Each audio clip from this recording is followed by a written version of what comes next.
Hi అండి, నేను మీ తారక్ గౌడ్, తెలంగాణ విద్యా సమితి.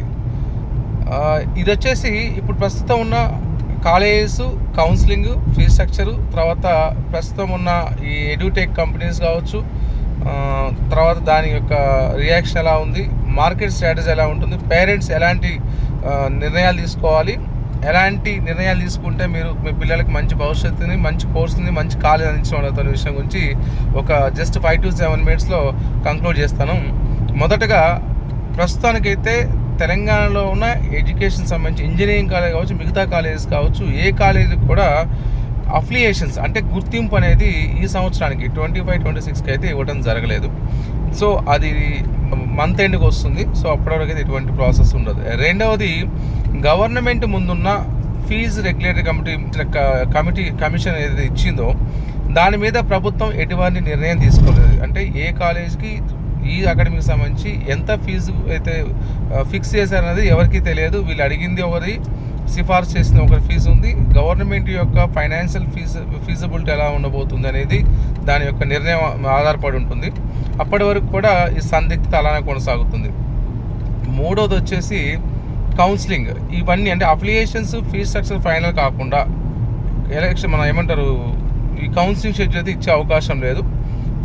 మోస్ట్లీ జూలై 10th వరకు అయితే ఇలానే ఉంటుంది. జూలై 10th తర్వాతనే కౌన్సిలింగ్ ప్రక్రియ అవుతుంది.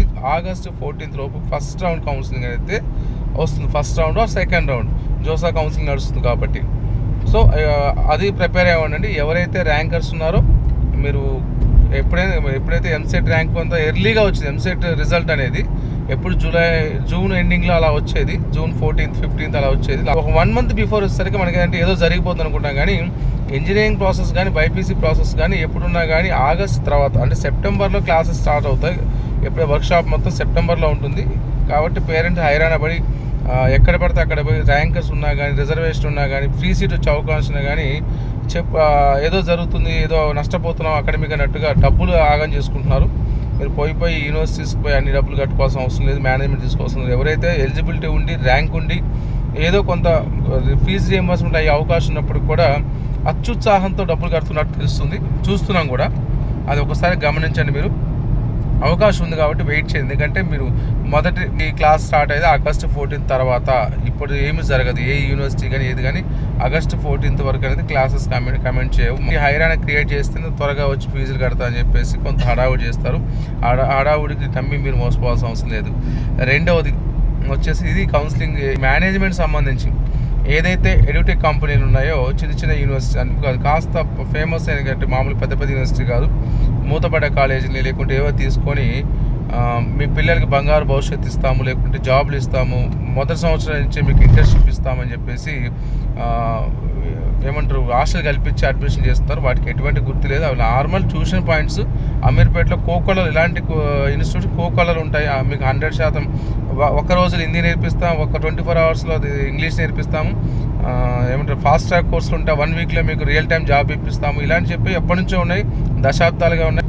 మనము ఇన్ని కోట్లాది రూపాయలు, దశాబ్దాల ఎక్స్పీరియన్స్ ఉండి, లక్షల రూపాయల జీతాలు ఇచ్చి ఏఐసిటి, యూజీసీ, అక్కడ state government technical education, higher education అనుమతులు తీసుకొని మనం జేఈ ఎగ్జామ్ రాసి, ఎఫ్సెట్ ఎగ్జామ్ రాసి మంచి మెరిట్ ర్యాంకులు తెచ్చుకున్న వాళ్ళకే దిక్కులేదు.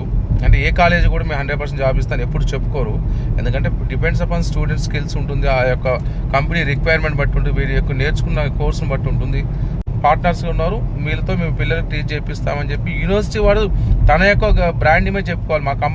మా కాలేజ్కి, మా యూనివర్సిటీకి ఇలాంటి కంపెనీస్ వస్తాయి, ఇంత ప్యాకేజ్ వస్తుందని చెప్పుకోవాలి. కానీ ఒక ట్యూటోరియల్ మామూలుగా ట్యూషన్ పాయింట్ కూడా నేను ఇంత మీ పిల్లల్ని ఇంత షైన్ చేస్తాను, ఇది చేస్తాను, ఇది జాబ్లు ఇస్తాను చెప్పడం అనేది చాలా ఏమంటారు మోసంతో కూరుకుంది, మభ్యపెట్టేది.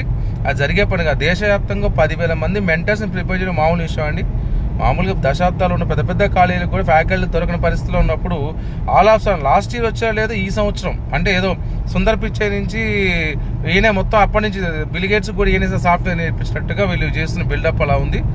ఒక క్లాస్ అంటే వాడు ఏం చెప్పాలో ఏం చేయకూడదు చెప్పడానికి కూడా 20,000 రూపాయలు ఛార్జ్ చేస్తున్నాడు. అంటే 10,000 మంది రిజిస్టర్ చేస్తున్నారు. 20 కోట్ల రూపాయల దందా ఓన్లీ దీని మీద చేశాడు. ఓన్లీ ఏది తన యొక్క కరికులం ఎక్స్ప్లెయిన్ చేయడం కోసం.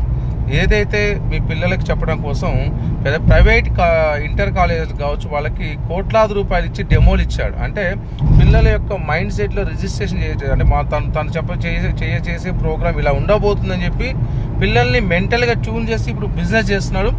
ఆ బిజినెస్లో మీరు బలి కావద్దు.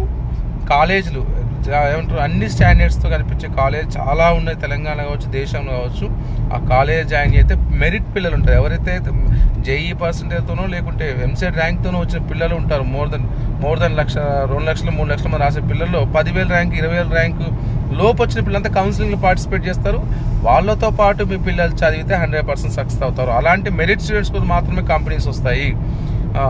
అలాంటి పిల్లలతో ఉంటే మనకు కాస్త నాలెడ్జ్ పెరుగుతుంది ర్యాంకర్స్తో ఉంటే. కానీ స్క్రాప్ అంతా ఎందుకు, కొరగాని పిల్లలందరినీ తీసుకుని ఒక దగ్గర పెట్టుకొని కంప్యూటర్ ఇచ్చి క్లాసులు చెప్తాం, సెటిల్ అయిపోతాం అంటే అది నమ్మి మీరు బలి కావద్దు, మోసపోవద్దు. నేను చెప్పదలుచుకున్నా అండి, మీరు ఈ చిన్న చిన్న విషయాలు కాదు, మీరు అంత విజ్ఞులు చదువుకున్న వాళ్ళు, ఇది నమ్మేదంతా కూడా చదువుకున్న వాళ్ళే. వాళ్ళు చెప్పే ఈ కార్పొరేట్ మోసాలకి మరో బైజూస్ కానుంది ఇది రానున్న రోజుల్లో.